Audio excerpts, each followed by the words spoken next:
Suggestion. The art of coming home. Many executives have experienced the combination of anticipation and anxiety as they prepare for a posting abroad. What many executives fail to anticipate is the culture shock they experience on returning home.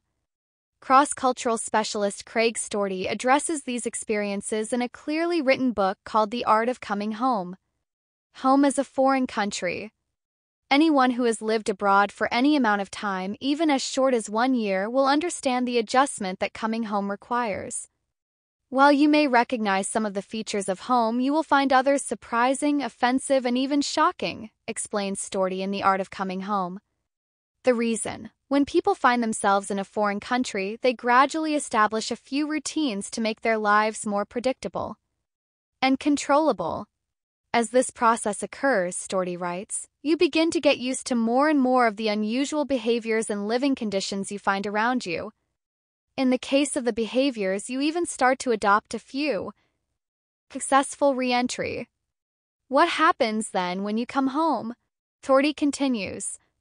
Wherever you turn, you are confronted by behaviors and circumstances that now seem as different to you as many of those you encountered when you first arrived abroad.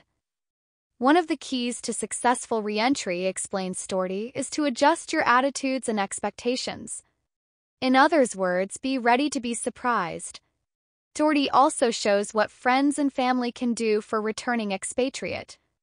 The book also covers other facets of coming home, for example, what organizations can do for returning employees, and how parents can help younger children and teenagers adapt to the return home. Why Soundview likes this book.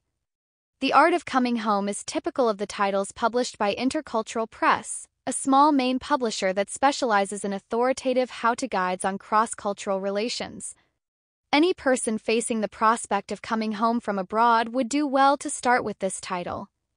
Then request the Intercultural Press catalog for more detailed guides on specific countries. Vocabulary focus. Posting, a job often within the same organization that one is working for, which involves going to a different country or town. Offensive, causing upset or hunt feelings or feelings of annoyance. Re-entry, the act of returning to one's native country. Authoritative, containing complete and accurate information and therefore respected. Storty goes on to say what, Angela? Well, first of all, that word re-entry is one of our vocabulary focus words, and it means simply the act of returning to one's native country. So that's what we're talking about now, how to do this successfully. What does Craig say? Well, what happens when you come home? Well, you're faced with the prospect of making some adjustments. Okay, so what does he say, Naomi? He says that wherever you turn, you're confronted by behaviors and circumstances that, while you were used to them when you lived there, now seem very strange and different to you. Okay, he uses the word encounter, confront. Interesting verbs that are used here. You are confronted by behaviors and circumstances, and you encounter. It says many of those when you first arrived abroad. So now it's in reverse. As you said, reverse culture shock is what you experience. It's like, wait, these are my people. This is my home country. This is my home culture. But boy, it certainly seems so much different than what I remember it. Well, as we defined culture shock, it is a condition of disorientation, and I think that word, disorientation, describes it perfectly. The way I feel the first time I walk into a supermarket in the States and I'm wanting to buy a soft drink or cereal or just anything, you can walk in there, are like 50, 60, 70 choices. It just becomes mind-boggling. Yeah, well, what's been frustrating for me is that some of the old brands I, had been accustomed to buying, having lived in Asia since 1991, that's a good number of years. And upon returning home, I'm looking for those old brands. Those old brands are gone. They've been replaced by new improved brands. Right. So I can't find them. And so it's a bit frustrating. I have to spend time reading the labels on all these new brands. It can be pretty shocking, which is why he goes on to say that one of the keys to re-entering a country successfully is to adjust your expectations. He says, be prepared to be surprised. Like, there are going to be things that are going to catch you off guard. And if you know that going in, it's easier to deal with it when it comes up.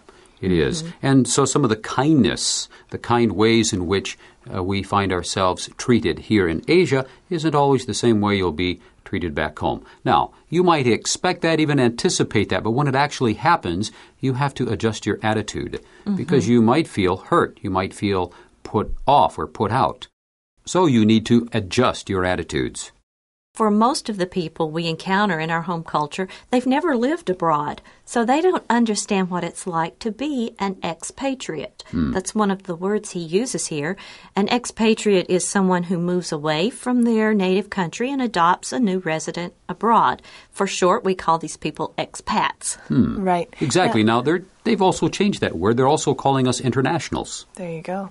But that sentence, it says that he shows what friends and family can do for this returning person. And that reminds me of coming back to one's family. Returning to your country of origin is much like going home for the holidays after you've grown up and seen some other things. You sort of come home and expect everything to be the same as it always was when you were young. But of course, you've experienced new things that your family hasn't. And so returning to your home country can feel the same way. Or you have to remember that you've experienced other things, and not everyone's going to always understand that. No. But hopefully they can be sympathetic, and you can just try to explain it to them as you go along. When we first came to Asia, and then upon returning home, we were so desiring and wanting to get home, feeling we missed home, wanted to see parents, and just, again, be close to those things that we were familiar with. On the other hand, when we returned home, we discovered that those things had not changed at all in many ways. And so it was okay for us at that point then to return to Asia. But now your kids, it could be another matter. I hear that kids actually transition cross-culturally more easily than adults do. That can be true, but I think the opposite can also be true. One of the things I did to help our daughters in the transition was to make a photo album for each of them. So while we were still here in Asia, I pulled out some representative photos of our 4 years prior to our leaving, put them in a photo album, and then when we got to the States, they had these books to look at, and it helped them, I think, to connect the U.S. experience with their Asia experience. Clearly, you're a very considerate mother. It sounds like you might have read a book like this. I did. So it's important that if you are, in fact, facing the prospect of returning to your home culture, or perhaps you're facing the prospect of going abroad, why don't you look into getting this book written by Mr. Storti called The Art of Coming Home. Is it still being printed by Intercultural Press, Angela? Yes, Intercultural Press prints many books related to this subject and others about internationals living abroad. This is an authoritative how-to guidebook. Authoritative just means it's containing the complete and accurate information. But this publisher has now been bought out by another group, so you can use the website that we've listed here for the author. All right. You can see the website address on page 9 in your Advanced magazine. Thank you for being with us today. I hope that you've learned something about yourself and us, too. Until next time, this is Troy, Angela, and Naomi, saying goodbye. Goodbye.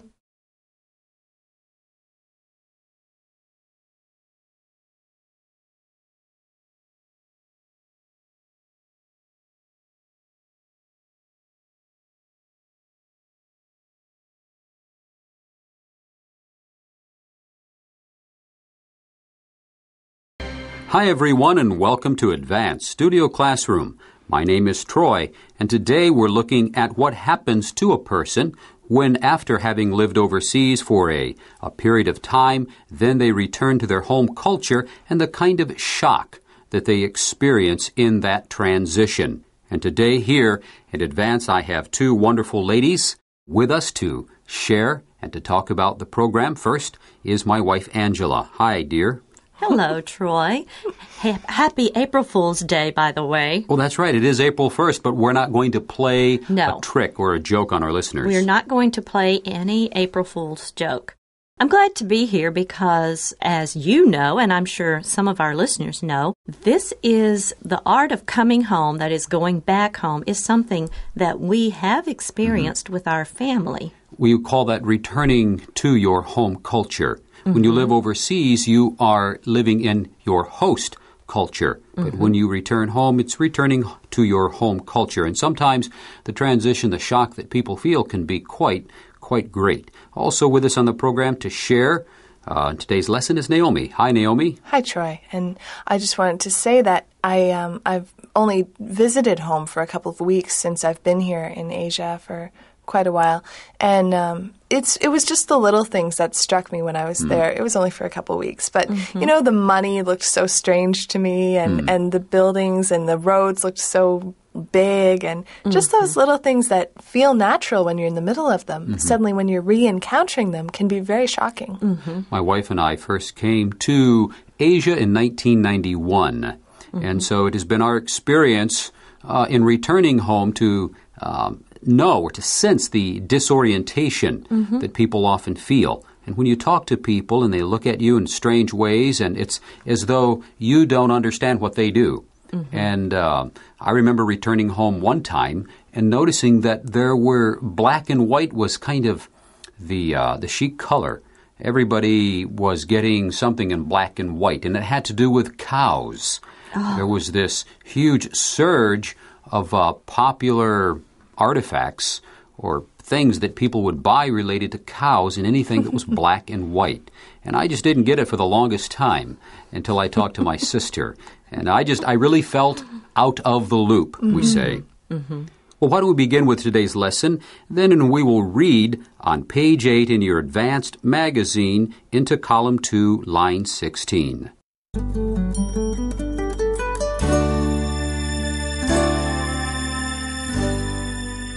The Art of Coming Home. The Challenge of Living Abroad and Coming Home. Many executives have experienced the combination of anticipation and anxiety as they prepare for a posting abroad. What many executives fail to anticipate is the culture shock they experience on returning home. Cross-cultural specialist Craig Storty addresses these experiences in a clearly written book called The Art of Coming Home.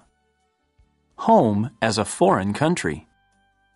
Anyone who has lived abroad for any amount of time, even as short as 1 year, will understand the adjustment that coming home requires. While you may recognize some of the features of home, you will find others surprising, offensive, and even shocking, explains Storty in The Art of Coming Home. The reason? When people find themselves in a foreign country, they gradually establish a few routines to make their lives more predictable and controllable. As this process occurs, Storty writes, you begin to get used to more and more, but not all, of the unusual behaviors and living conditions you find around you. In the case of the behaviors, you even start to adopt a few.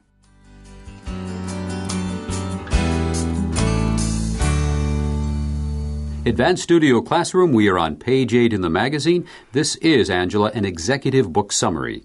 Yes, Troy. Today our lesson is taken from the executive book summaries of Soundview Company.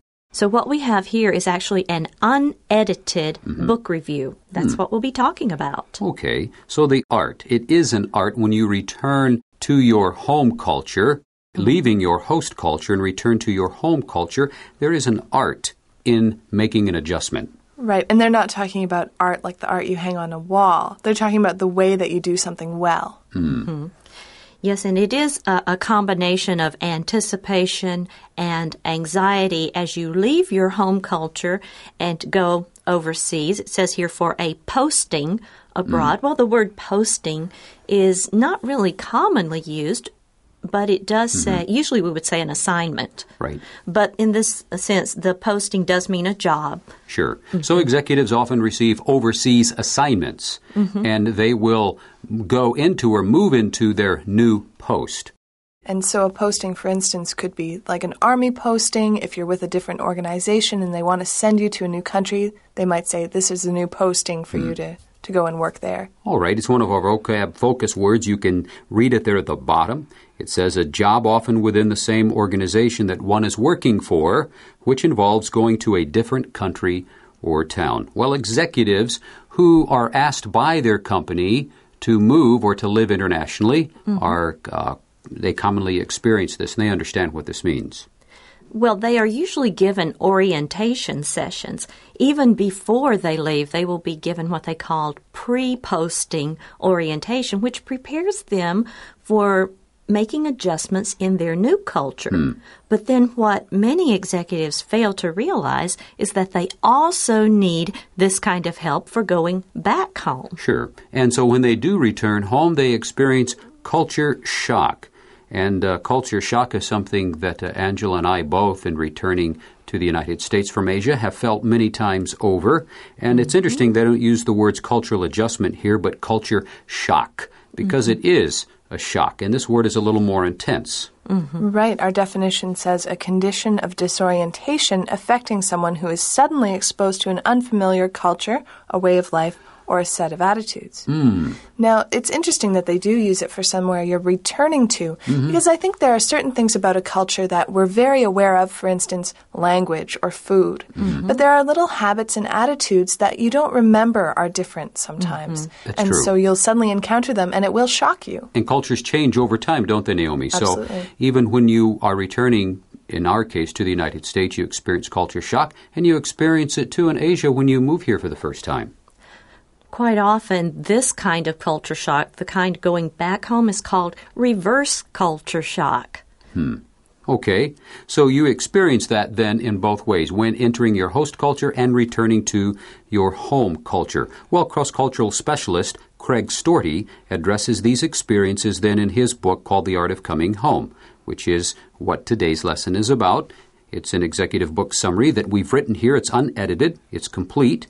And then we see then in column 2 on page 8 in your advanced magazine, it says home as a foreign country. Rather strange, isn't it? Well, it's the point that Naomi just mentioned, that once you move into a foreign country, there are adjustments that you make. They become habits in your daily life. And after a while, it begins to feel like home. Absolutely. And I have actually a funny example of that.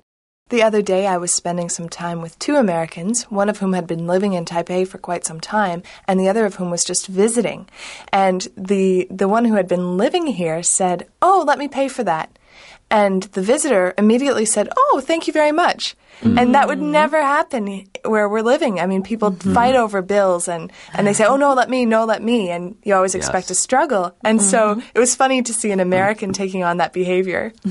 That is interesting. You know, when you're living in your host culture, too, you do make those cross-cultural adjustments. I think it's important to do. It is. Yeah. So that you become multicultural, or we say bicultural, in that when you are living in Asia, you act as an Asian. Now, I know that I can never be Asian, of course, because I'm from the West. On the other hand, I can at least, form my behavior and my expectations in ways that conform to the culture of Asia. And on the other hand, when I return to the United States, I also need to transition myself back into a Westerner. Right. Well, we're looking here as home as a foreign country. And the fact is that any of us who have lived abroad for at least a year, we understand that going back to our home culture requires adjustment. Interesting, too. People that I've talked with who have gone back to their home culture, once, upon returning home and speaking with their friends, talking with their family, they'll often feel that, hey, nobody's asking me about my experience. It's as though I never left. And you feel rather strange because you expect them to ask you about your experience. And really, you need to share your experience with others. It's a part of your debriefing process. But that often doesn't happen. They just expect that you are the same person that you were when you left. And in fact, you're not. When you go back to your home culture, you view it differently because now you have a way to compare it. And as the writer says here, there are some features of your home culture that you might find surprising, even offensive and shocking. Right. And offensive means causing upset or hurt feelings or feelings of annoyance, which is really interesting because when you're in the middle of living in a culture, nothing really surprises you about it most of the time. But if you've been away and you come back to it, you have these new eyes to see it with. Yes, the things that the people in that culture consider important. One of the things I notice is the wastefulness. And it's like, why do they buy all of these little bitty knickknacks and unnecessary items, spend money for these little junk pieces. And that was something I really hadn't thought about before. Well, interesting. Living here in Asia, traffic rules are a bit different in some places. And so when I went back to the States, I recall 1 year for the summer, I took a little more liberty at the stoplights and probably should not have done so because I ended up getting in the way of traffic that was actually part of a funeral train. And I wasn't aware of that. And having done that, I had these Americans honking at me and pointing their finger at me, and I realized that I had committed a faux pas, a social sin. So suddenly I thought, I'm back in America. I need to be more conscientious about the way I drive. It isn't that I don't. In Asia, I am conscientious about the way I drive my car. On the other hand, there are sometimes a little more freedom of expression in the way that you drive, if I might say it that way. I guess that's a good way to say it. Okay. So you might find some of the activities, the cultural expressions, and the experiences of people from your home culture rather different and surprising after having lived abroad, because you do change. The reason? What is the reason presented here, Naomi? Well, when people find themselves in a foreign country, they do establish a few routines to make their lives more predictable and controllable. So that can be all kinds of things that are just a little bit more like home, or even something new that just makes you feel comfortable where you are. But then as that process occurs, the writer says, you begin to get used to more and more of the unusual behaviors and living conditions you find around you, and your culture becomes less and less what you're familiar with. Isn't that interesting? And for example, in my experience living in the States, I might go to the grocery store once a week and buy enough food for the whole week. Whereas here in Asia, I'm more likely to stop by the market each day to buy just 1 day or 2 days food. So that's one of those adjustments that makes my life more predictable that I make. Sure, and I've noticed something that really struck me was financially, it makes sense to eat out more frequently here than it does in North America. And so I know it'll be a challenge for me, anytime I'm back to remind myself that it doesn't really make sense to eat out for every meal, whereas here sometimes it can. One of the ways to establish a routine, of course, and to make things more predictable and controllable has more to do, I think, not necessarily behavior, but it has more to do with the things that you surround your life with, such as the people that you interact with, even such physical things as pictures on the wall. They say this is a good thing to help you in making that cross-culture adjustment, is to put pictures on the wall that remind you of home.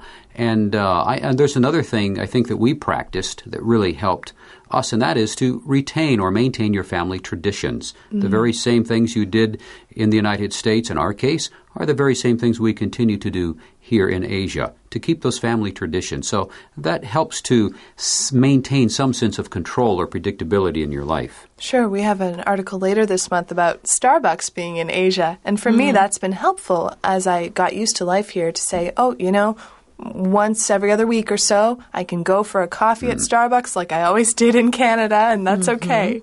The author here on lines 14 and 15 also talks about the living conditions that we establish in our host country. And one of those that I recall is here our floors are not with carpet. They're usually tile or stone, right? And so we sweep the floor. Much more frequently than we would vacuum our carpet back in the States. So that relates to our living condition. Okay, so, again, this helps to make your life more predictable and controllable by establishing routines. Also, you begin to get more and more of the unused to or accustomed to the unusual behaviors and living conditions you find around you. And it says in the case of the behaviors, you even start to adopt a few. Now, I can share with you 2 behaviors that I find here in Asia that I have adopted. First is that when I'm talking to persons who are sitting rather close to me, I put my hand over my mouth. That's something I didn't do in the States, but something here that older people tend to do, and even people who may be a little more shy or embarrassed. It's a kind thing. So I've done that. When I am talking close to somebody, I'll put my hand just under my nose so that you can't see my mouth while I'm talking. The second thing I do is that when I motion for my daughters to come over or to come to me, I'll turn my palm down, rather than up, as I would do in the United States if I'm motioning for someone to come in my direction. So those are at least two of the cultural practices that I've adopted since I've been in Asia, and there are more.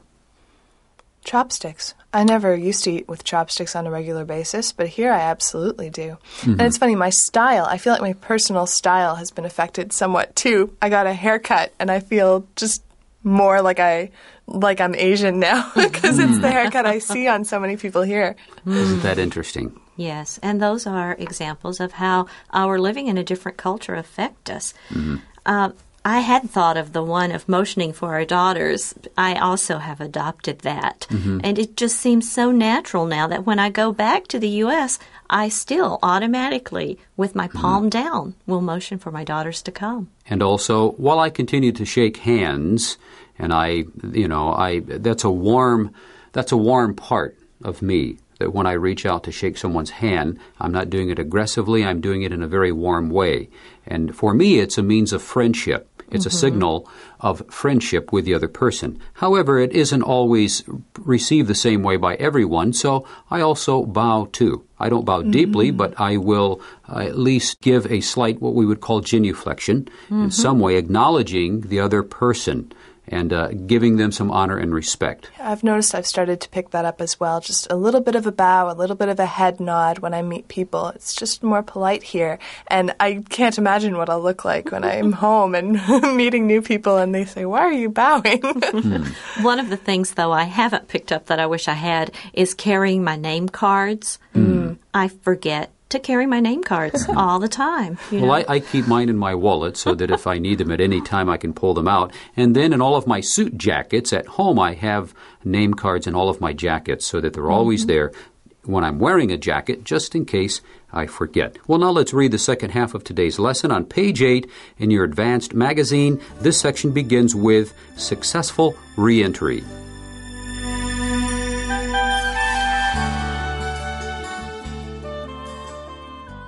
Successful reentry. What happens then when you come home? Storti continues.